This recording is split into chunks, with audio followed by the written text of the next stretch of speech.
کائنات قدرت کا مظہر ہے، قدرت کائنات میں نہیں ہے. قدرت کائنات کا مظہر ہے کہ اللہ کی قدرت کائنات میں ظاہر ہوتی ہے. اور اس لیے نہیں کہ اس کے بغیر اللہ کر نہیں سکتے، اس لیے کرتے ہیں تاکہ دیکھیں کہ ایسا تو نہیں کہ مسلمان بھی غیروں کی طرح زمین کا تشکر پر آ جائے کہ بھائی زمین کا شکریہ ادا کرو، دیکھو زمین تمہیں غلہ دے رہی ہے، زمین تمہیں غلہ دے رہی ہے، زمین کا شکریہ ادا کرو. کفار مکہ یہ چاہتے تھے کہ ٹھیک ہے محمد صلی اللہ علیہ وسلم اللہ کے وحدانیت کو بیان کرتے ہیں، کریں، لیکن تھوڑا سا ہمارے بتوں کی طرف بھی توجہ دیں اور ان کو ایسا بالکل ناکارہ اور بیکار خیال نہ کریں. طواف کرتے ہوئے ان کے آگے سے ذرا سے جھک کر چلے جایا کریں تاکہ اختلاف ختم ہو جائے، تاکہ اختلاف. جی ہاں، آج کل لوگ اختلافات کو ختم کرنے کے لیے مصالحت چاہتے ہیں کہ کیا ہو جائے، مصالحت ہو جائے.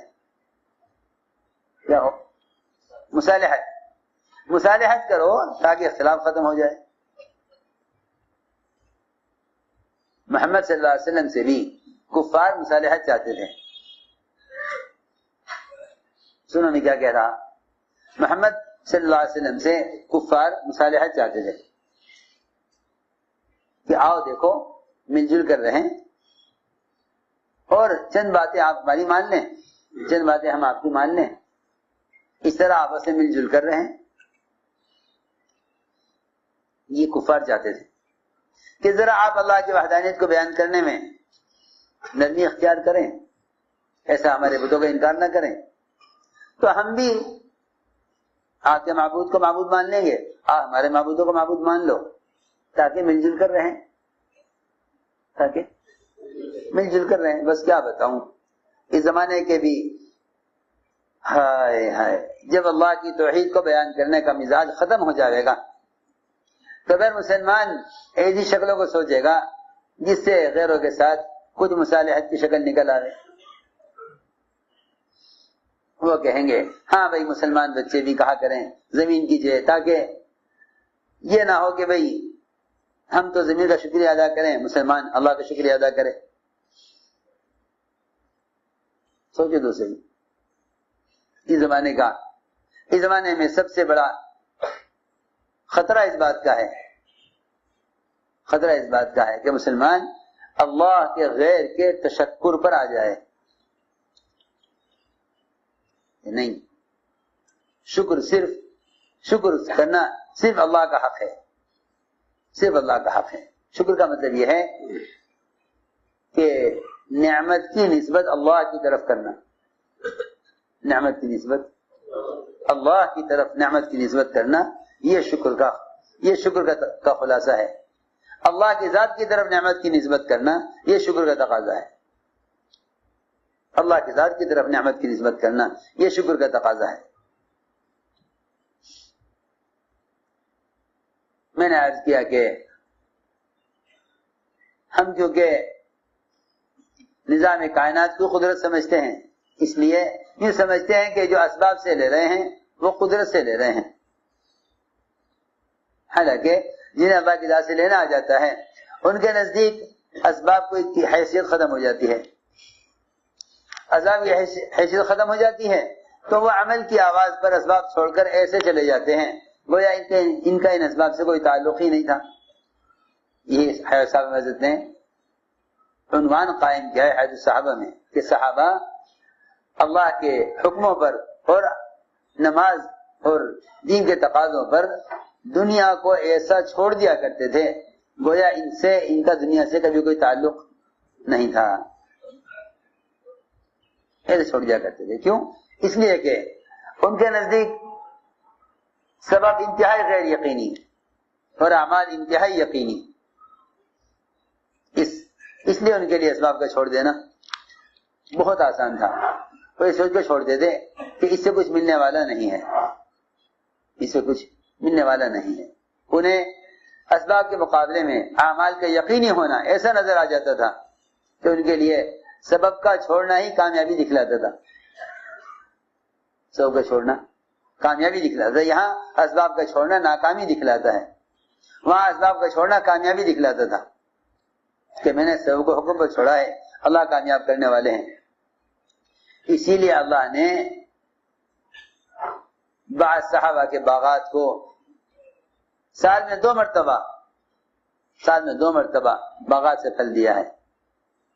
ایک صحابی نے آ کر عرض کیا کہ میں تو قرض سے تنگ آ گیا ہوں, اگر میں سال ہر سال سارے باغ کی آمدنی قرض میں دوں, اپنے گھر ایک کھجور لے کر بھی نہ جاؤں, تو میں سمجھتا ہوں کہ میرا قرض ادا نہیں ہوگا. فرمایا پھل توڑ لیا ہے؟ کہ جی ہاں, سارا باغ کا پھل ٹوٹا ہوا ہے, ہر قسم کی کھجوروں کا الگ ڈھیر لگا ہوا ہے. فرمایا چلو باغ میں, اور جتنے بھی لوگ ہیں جن کا حق تمہارے ذمہ ہے سب کو بلا لو. اعلان کر دیا کہ جس کا ہمارے ذمہ حق ہے وہ آ جائے. چنانچہ روایت میں ہے سب آ گئے. فرمایا کہ جتنا ہے تمہارا حق لے جاؤ اس میں سے تول کر. کہتے ہیں صحابی سارا قرضہ ادا ہو گیا, مگر مجھے کہیں ایک کھجور کی جگہ خالی نظر نہیں آتی تھی کہ یہاں سے کوئی کھجور اٹھائی گئی ہے. سارا قرضہ ادا ہو گیا, ایک کھجور کی جگہ کہیں خالی نظر نہیں آتی تھی. تم ہم سے لینے کے والے راستے پر تو آؤ, ہم سے لینے کے راستے پر تو آؤ. کیا بتائیں, کمائی کے اسباب کو اللہ کا ضابطہ سمجھتے ہیں.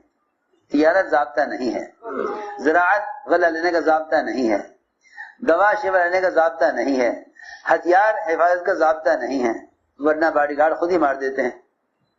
اللہ اکبر. جو ملک ہتھیار اپنی حفاظت کے لیے بناتا ہے ان کے ہتھیار انہی کے خلاف استعمال ہوتے ہیں. کیا عجیب اللہ کا نظام ہے. اللہ کے ذات سے لینے والے ضابطوں پر آؤ. کائنات ضابطہ نہیں ہے. تو میں نے عرض کیا ایک وعدہ یہ ہے کہ اللہ تعالیٰ ایسی کا صرف دیتے ہیں جہاں گمان خیال نہیں پہنچتا. ایک وعدہ یہ ہے کہ یہ آدمی تقوی اختیار کرے گا, ہم اس کے کام میں آسانی پیدا کر دیں گے. کام میں آسانی, من یتق اللہ یجعل لہ من امرہ یسرا, کہ ہم متقی کے کام میں آسانی پیدا کر دیں گے. کیسے آسانی؟ آسانی کا مطلب یہ نہیں ہے کہ آپ نے ایک سبب اختیار کیا اور اس میں کوئی رکاوٹ پیش نہیں آئی. ہمارے تو زمانے میں آسانی کا مطلب یہ سمجھا جاتا ہے کہ کام میں کوئی رکاوٹ پیش نہیں آئی تو یہ کام آسانی سے ہو گیا. سنو, آسانی کا کیا مطلب ہے؟ جو آدمی تقوی اختیار کرتا ہے ہم اس کے کام میں آسانی پیدا کر دیتے ہیں. میں بتاتا ہوں کیسی آسانی. اللہ اکبر.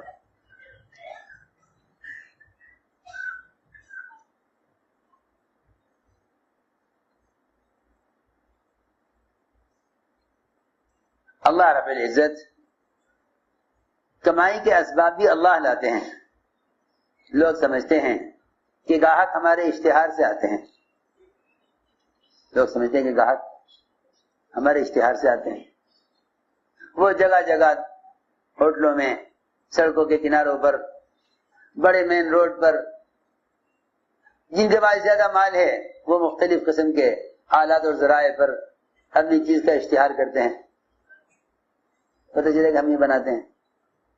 اللہ اکبر. لاکھوں روپیہ اشتہار پر خرچ کرتے ہیں, پھر بھی مقروض. یہ سمجھتے ہیں کہ گاہک ہمارے اشتہار سے آئیں گے, حالانکہ اللہ رب العزت گاہک کو خود لاتے ہیں. کبھی لاتے ہیں نماز کے وقت دیکھنے کے لیے کہ یہ گاہک کو دیکھتا ہے اس وقت یا اذان کو سن کر نماز کے لیے آتا ہے. اگر نماز کو ضائع کر دے تو اللہ اس کے مال سے اس کے دل کو پھیر دیتے ہیں. سارا مال دیکھ کر ریجیکٹ کر دیتا ہے, سارا مال دے کر فیل کر دیتا ہے. یہ حیران ہوتا ہے کہ آخر کیا بات ہے, اتنا اچھا مال ہے اور لینے کو تیار نہیں ہے.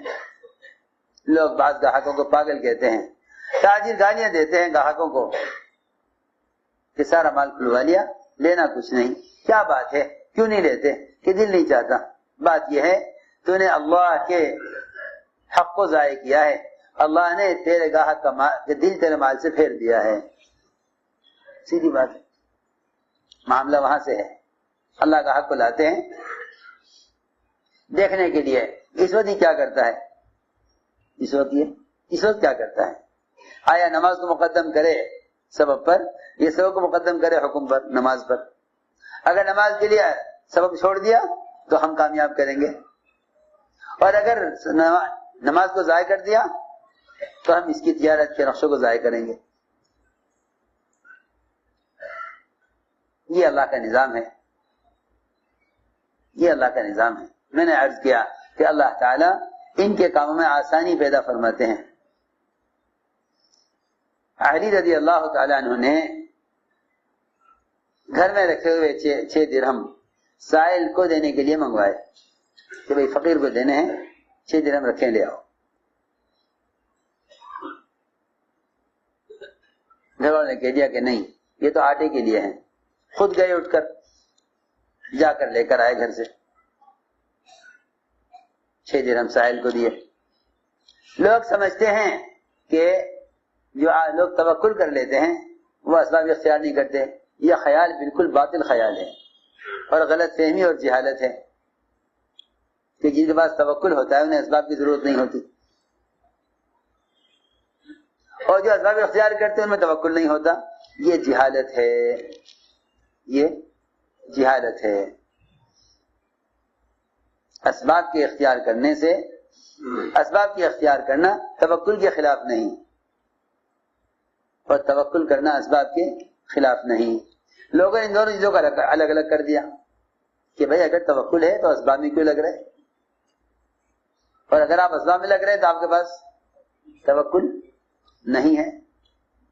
یہ خیال باطل خیال ہے. علی رضی اللہ تعالی عنہ نے 6 درہم سائل کو دے دیا. یہ تو توکل ہے. یہ تو توکل ہے. سنو غور سے. 6 درہم سائل کو دیے، یہ توکل ہے. ہاں میں نے اللہ کو دیے ہیں، اللہ مجھے دیں گے. میں نے اللہ کو دیے ہیں، اللہ مجھے دیں گے. کیا کرتے؟ کیا گھر میں بیٹھے رہتے خاموش کہ اللہ دیں گے؟ نہیں. تجارت کی. کیسے تجارت کی؟ ایک آدمی گزرا اونٹ لے کر. میں کیسا اونٹ ہے یہ؟ بیچو گے؟ کہ ہاں بیچوں گا. کتنے کا ہے؟ کہ بھائی یہ اونٹ 140 درہم کا ہے. حضرت نے فرمایا اونٹ ہم نے لے لیا ہے مگر ہم ابھی قیمت اس کی نہیں دیں گے. نہ کہا جی کوئی بات نہیں، رکھو، دے دینا. اونٹ رکھو، آپ دے دینا. زمانہ اچھا تھا. زمانہ اچھا تھا. اس زمانے کے تاجر دوسروں سے نفع لینے کے لیے تجارت کرتے ہیں. اس زمانے کے تاجر دوسروں کا نفع پہنچانے کے لیے تجارت کرتے تھے. اس لیے اللہ تعالیٰ دونوں کے لیے سہولت کرتے تھے، گاہک کے لیے بھی اور مالک کے لیے بھی. ہاں اس زمانے میں جتنے بھی ہیں، حکام سے لے کر عوام تک، سر جگہ تاجر، ڈاکٹر، انجینئر، جو جس شعبے میں کام کر رہا ہے اس کا جذبہ دوسرے سے فائدہ اٹھانے کا ہے. ڈاکٹروں کی ڈاکٹری میں بھی اس لیے سہولت اور شفا نہیں رہی کہ مریض سے انتفاع کا جذبہ ہے، مریض سے فائدہ اٹھانے کا ارادہ ہے. حالانکہ بیچارہ مریض ہے، مریض تو خدمت کا محتاج ہے. مریض تو خدمت مریض تو اس کا محتاج ہے کہ اسے خدمت کی جائے، نہ کہ اسے خدمت لی جائے. سارے جتنے بھی ڈاکٹر ہیں مریضوں سے خدمت لیتے ہیں. ارے سنو تو صحیح میں کیا کہہ رہا، مریضوں سے خدمت لیتے ہیں. اتنا پیسہ آپ کو دینا پڑے گا پہلے، اتنا بعد میں دینا پڑے گا. وہ بیچارے بہت سے لوگ تو ایسے ہیں کہ وہ امراض کو پالتے ہی اس لیے ہیں کہ ان کے پاس علاج کا انتظام نہیں ہے.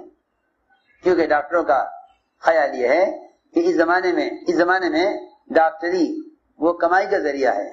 حالانکہ پہلے زمانے میں طب اور ڈاکٹری یہ کمائی کا ذریعہ نہیں تھے. کمانے کا ذریعہ عیب سمجھا جاتا تھا کسی کا علاج کر کے پیسے لینا، ارے ایک تو وہ بیچارہ محتاج علاج کے لیے، پھر آپ ایک مسلمان ایک انسان کا علاج کر کے پیسے لیں۔